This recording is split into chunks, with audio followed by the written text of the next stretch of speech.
time is one of the most precious commodities, but it's the one that's the most easily squandered. There's no doubt many conflicting demands on your time. So how do you ensure you're spending time on the areas to help move your business forward? So today I'm delighted to have Jonathan Hall, partner of award-winning Belfast practice, John Hall Optometrist. So Johnny, very welcome. Thank you for having me. Pleasure. So let's start off a wee bit about the practice. Tell me why you started the business and the journey that you've had with that so far. Okay, so I went off to university to learn my profession and qualified, came out of university and worked for multinational organisations as an optician for a few years across the water in England, and all was fine. Decided to take some time out of my life and go travelling. Ended up back in Northern Ireland, working for smaller independent opticians, and I guess it's a fairly typical story, doing that for a while and then thinking to yourself, maybe I could do this for myself, not realising necessarily at the time all that was entailed in running a business. So I opted to do that, and somewhere in my mid to late 20s I decided I would open my own practice. Very good. And, and it's been very successful for you, so congratulations on that.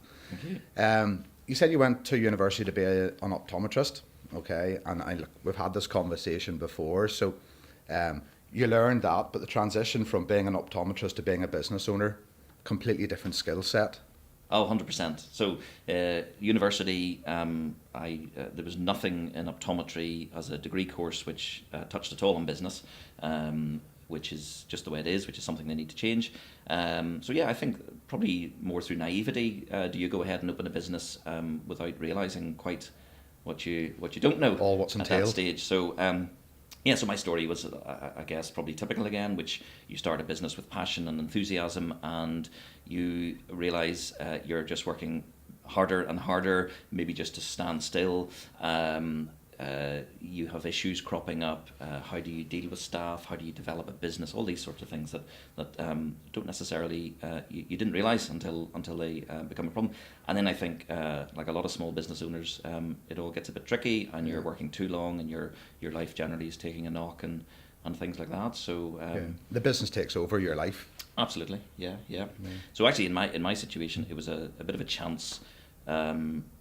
Conversation really with an old school pal had come in for an eye test, and we got talking about our careers and what we were doing.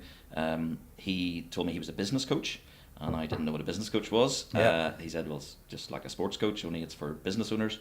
It was the right timing for me, because it was he actually who said, well, listen, I'll give you one piece of advice.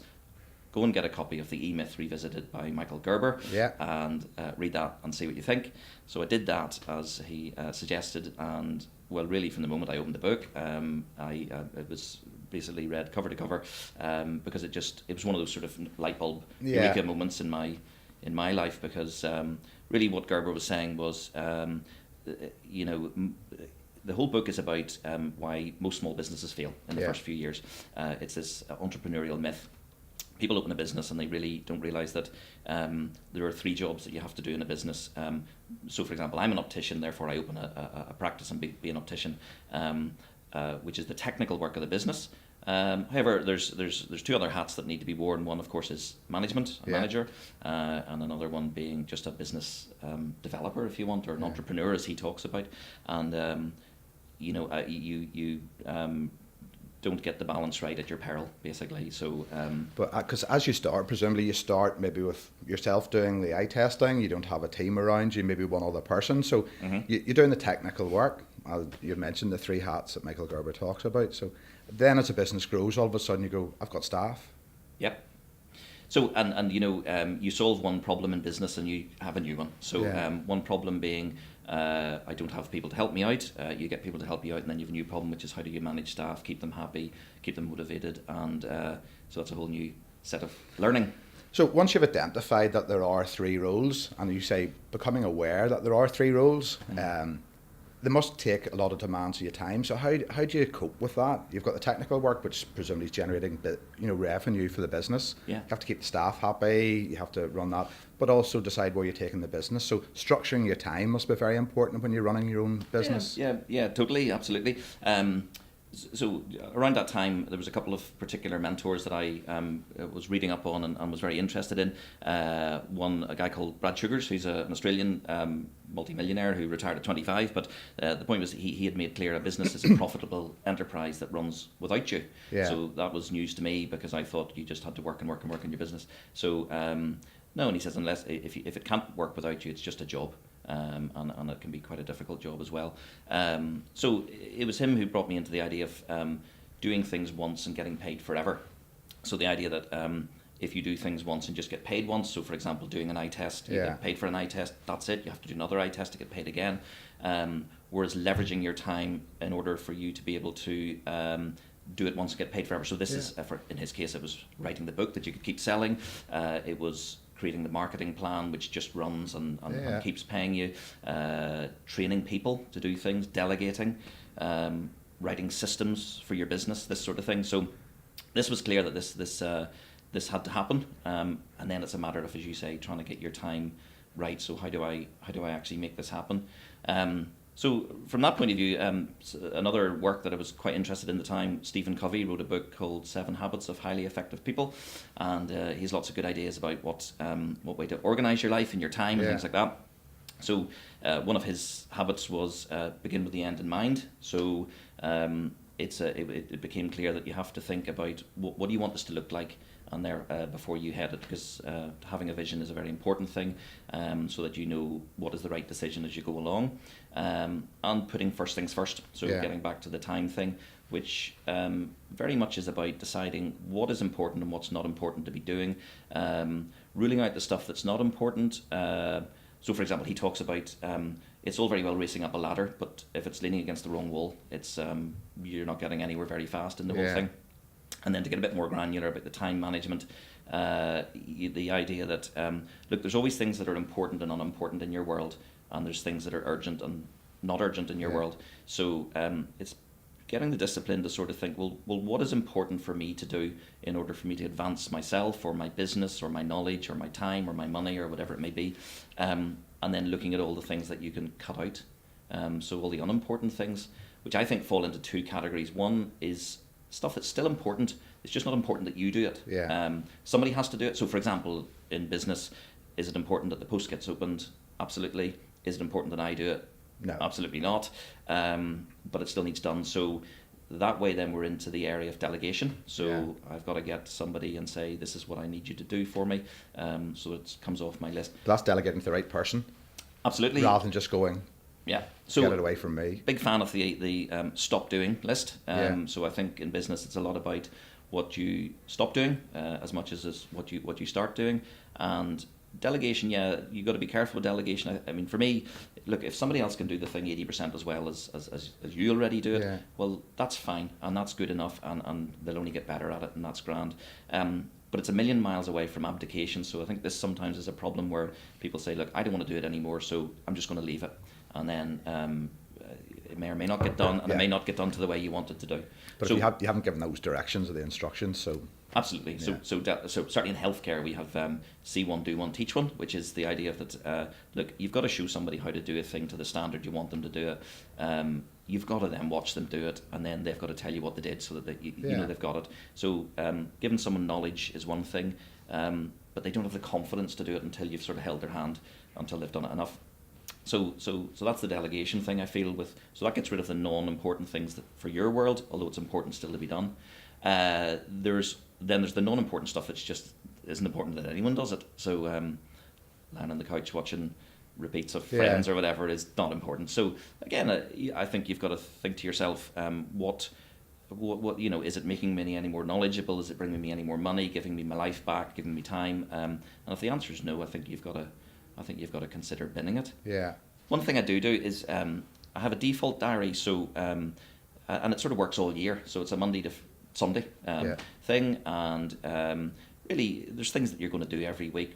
I have to drive to work, that takes a certain amount of time. I'm going to see patients a certain amount of time, but it's really helpful because it means that you can actually allocate the times in your life every day where you have time to, and you can decide what you slot into that time. So I think being proactive and deciding what you put into your diary is very important, and that's where you get to choose the important things rather than the. And just looking at your diary, we've talked about the 3 different parts of your job. They always say being 100% committed or concentrating on something, helps get it done.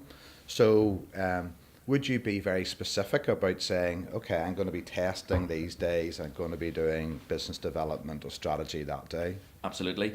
So, well, one makes it easy because at work I work to a diary, obviously with patients, and so at the moment, for example, I would be the optician, the technical worker in my practice 3 days a week, and I've done that on purpose to allow me 2 days a week to work on the business. Yeah. So yeah, and it's interesting because the structure of having a diary, well, Monday, Tuesday, Thursday in my life is all already laid out for me. I know what I'm going to do, and I find it helps greatly to realise that day I am the technician, I am the optician, and I need to forget about all the other things because you don't want distractions in your world. And can you find that easy to switch off and go, right, I'm now just doing this? I think it's a discipline. I think you just need to decide. So, for example, the briefcase with the papers in it doesn't come Monday, Tuesday, Thursday, but Wednesday, Friday. They're a bit more flexible, obviously, because then. But this is where you need a discipline about your time and onto the area slightly of the to-do list and how you move things into the to prioritise. It's first things first in your life, and making sure that you do the right thing.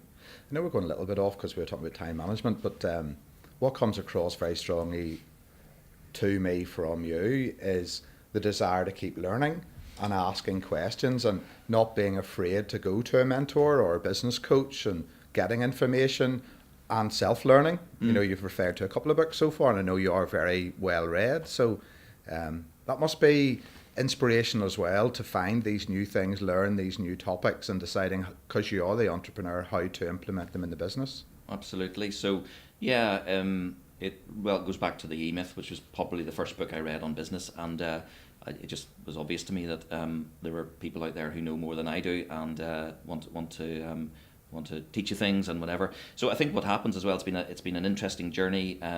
I think there's actually never stop reading, never stop learning, never stop listening, whatever it is. But I think what you do is you develop a natural filter for yourself. That's based on probably your own values and your own morals and those sorts of standards that you have, but also for your business as well. So you know what would suit your business and what wouldn't suit.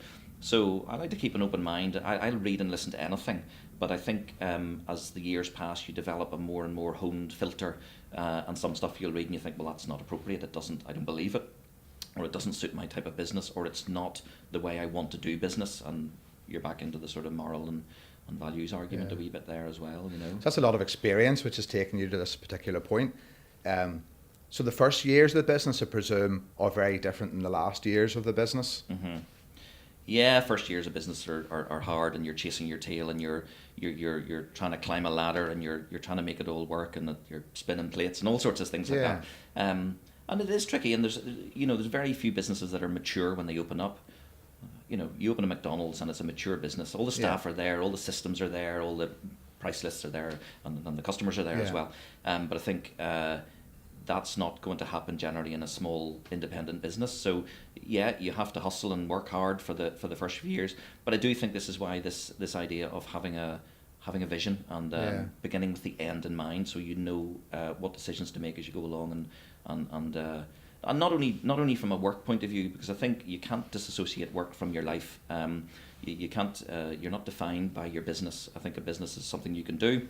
It's something you can be successful at and proud of, but it's not your life. And so I think, again, just when you're taking into consideration beginning with the end in mind, I think we need to think about what it is we want to be as well. And back to Stephen Covey, who he maybe slightly severely, but he suggested we think of our own funeral and who's there, friends and family presumably, and what are they saying about you, and what do you want them to say about you, and if there's a gap, what are you going to do about hopefully it? It's nice things that they're going to say about you. But hopefully you've outlived a lot of people.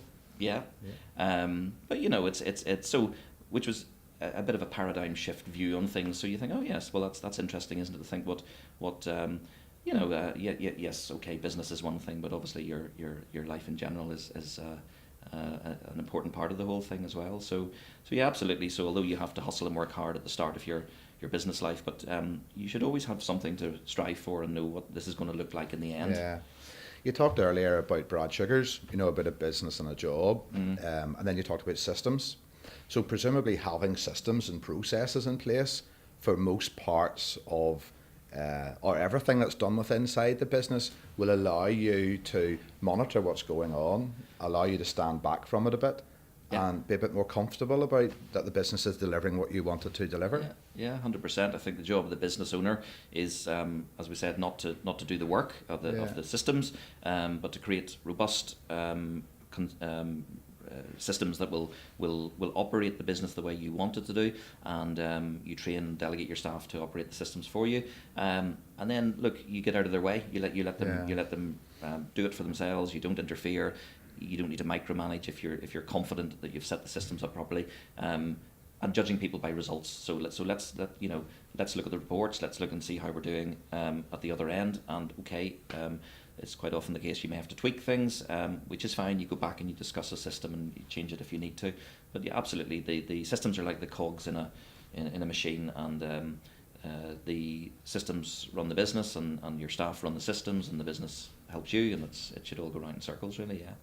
I suppose it might sound a little bit strange, but do you consider yourself an optometrist who has a business, or a businessman who happens to have an optometrist practice?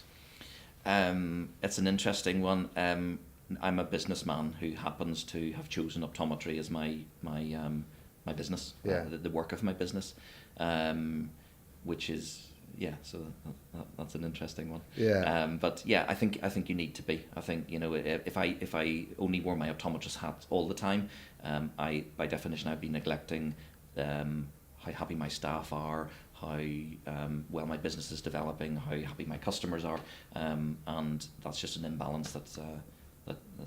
And out of the three hats, presumably one or two you'll enjoy more than the other, Yeah. Well, actually, no. I do have two. I love being an optometrist. I have a clinical passion, and which is fine, and I get to extra. That's why I work in my business 3 days a week as an optometrist. I think it's this back to Brad Sugars and a business that can work without you. I think it's nice to be able to choose that you want to work in your business as the technician some of the time, not because you have to. And I'm fortunate enough at this stage in my life that is the case. So I thoroughly enjoy that. However, I do love the visionary work of the business developer and the ideas and all that side of things as well. Yeah. Management is probably third on my list. Not the most popular piece. Yeah. You mentioned about you still love being an optometrist. Yeah. And you are a businessman. And a lot of the books you've talked to me about is learning how to improve being a business person. Yes. But I know you're also very, very keen, and you have successfully done this, is to continue your development in your profession. So you came out with your degree as an optometrist, but since then you've continued to develop there, you've continued to get qualifications. Yes, absolutely. So it's been important to me, and it's not specifically from a business point of view. Sometimes some of the things you do don't make total business sense, but as I say, I'm proud to be an optometrist. I have a passion for helping people, and I hope my business helps people. But certainly, nothing beats the one-to-one of actually helping a person. Yes, certainly. So I've taken it upon myself to make sure that I'm as qualified, if you like, as I can be to perform as much professional care as I can for. You're now an independent prescribing optician as well. Yeah, so optometry has advanced greatly in recent years, and one of the things which is wonderful is we are now able to take a further qualification and write prescriptions for people, which the doctors love because they thoroughly enjoy not having to see people with eye problems, and really they're back in their rightful place with optometry. So this is very important to me as well. But it sits alongside my business career. I'm aware that it's one of my hats, and I get to exercise it very well. You love reading books, you love learning and deciding. Say you've got a filter, decide what's going to work, not what is not going to work. Yeah. I've done the same as you. Read a lot of books, gone in the Monday morning going, great, I've read a new book. But I think you learn by experience that filter, what will work or what not to work, not to go after the brand new shiny things all the time. Yeah, well, this is it, and I think you learn an awful lot about yourself when you're running a business can be a lonely place. Yeah. Because at the end of the day, you carry the cans if you're the only person owning the business, and so it can be lonely enough. But yeah, you have to develop, and you have to be self-critical. You've got to be able to ask and take people's advice on where am I going wrong. What do you notice about me that I'm too proud to notice in myself? And you need to drop your ego with all of that. That's absolutely, if you're all in the interest of you being successful. We can all we will be limited in our success by the extent to which we aren't willing to learn about ourselves and things like that. And I think when you're more open and that's how you develop your filter, and hopefully the filter does get wiser as you grow older. Well, we've talked personally about core values, and you obviously I can see you're bringing that into the business. You want your business to represent who you are because you own the business. Yeah. So writing those core values down and talking to them, the staff, was that a difficult process, or did you find that quite easy to do? Well, I find it quite easy to at least write the core values because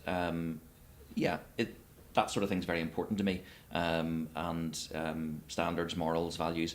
And actually it became very quickly apparent in my business that I didn't want to run a business that was in any way outside of my normal values in life. And I think if you don't live to your values inside of work, then I think ultimately you're going to have a problem with that. And so it was no problem for me to do that. And then look, sharing with staff is an interesting area because actually I find a very good way is to ask people what they think, and very often people concur with the sort of values that you would expect them to. So it's getting that fine balance between telling people what your values are in a business and actually asking them to select from values that are normally important to people. And of course there's a buy-in then, and that's made it a lot easier.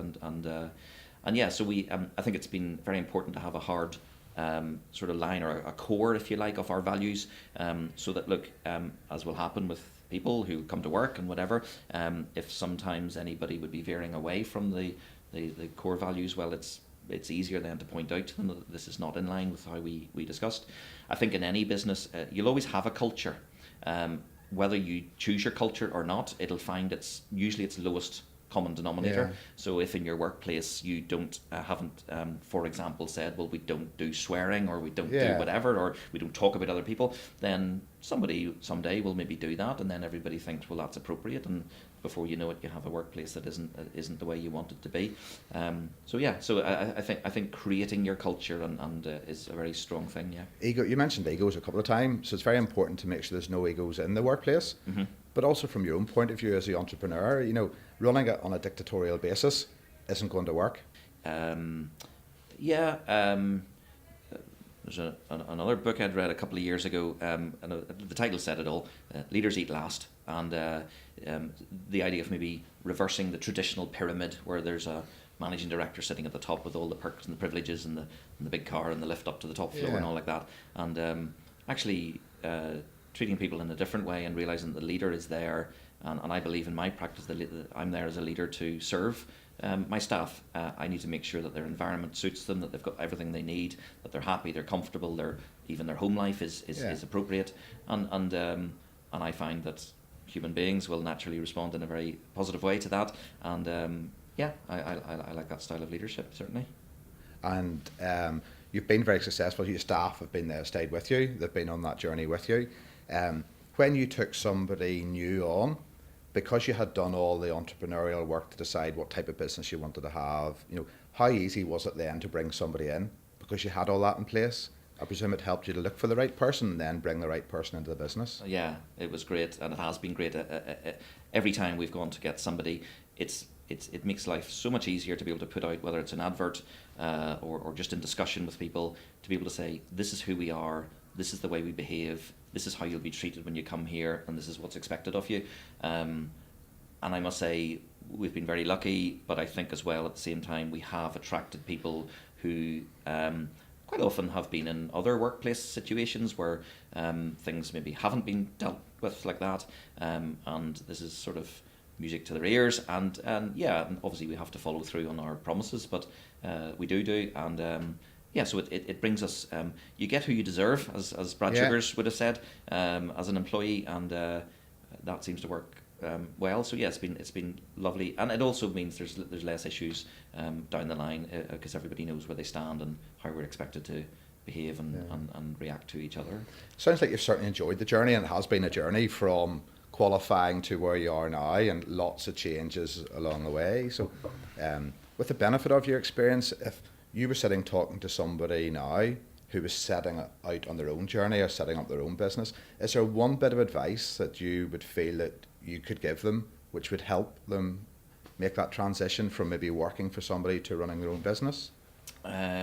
Yeah, I think what's most important to me is that at the end of the day, we're slightly back to the funeral scenario. Yeah. I think it's very important that you have proactively decided how you want to not only have your business, but how you want that to suit your lifestyle as well. So one of the phrases that I'd come across, which sort of struck me as being very important: don't put off what's unique to you for something that somebody else can do. Now, what that meant was, you know, as a person running a business, it's fine being a business owner, but you're also you mean a different thing to other people in your life. So you might be a father or a wife, or a husband or a wife, or a father or a mother, or even a son or a daughter of parents and things like that. So there are things that crop up that you're the only person on the planet who can play that role. Yeah. So nobody else can stand at the side of the pitch for your child's sports day, or nobody else can be there when your parents in need or whatever.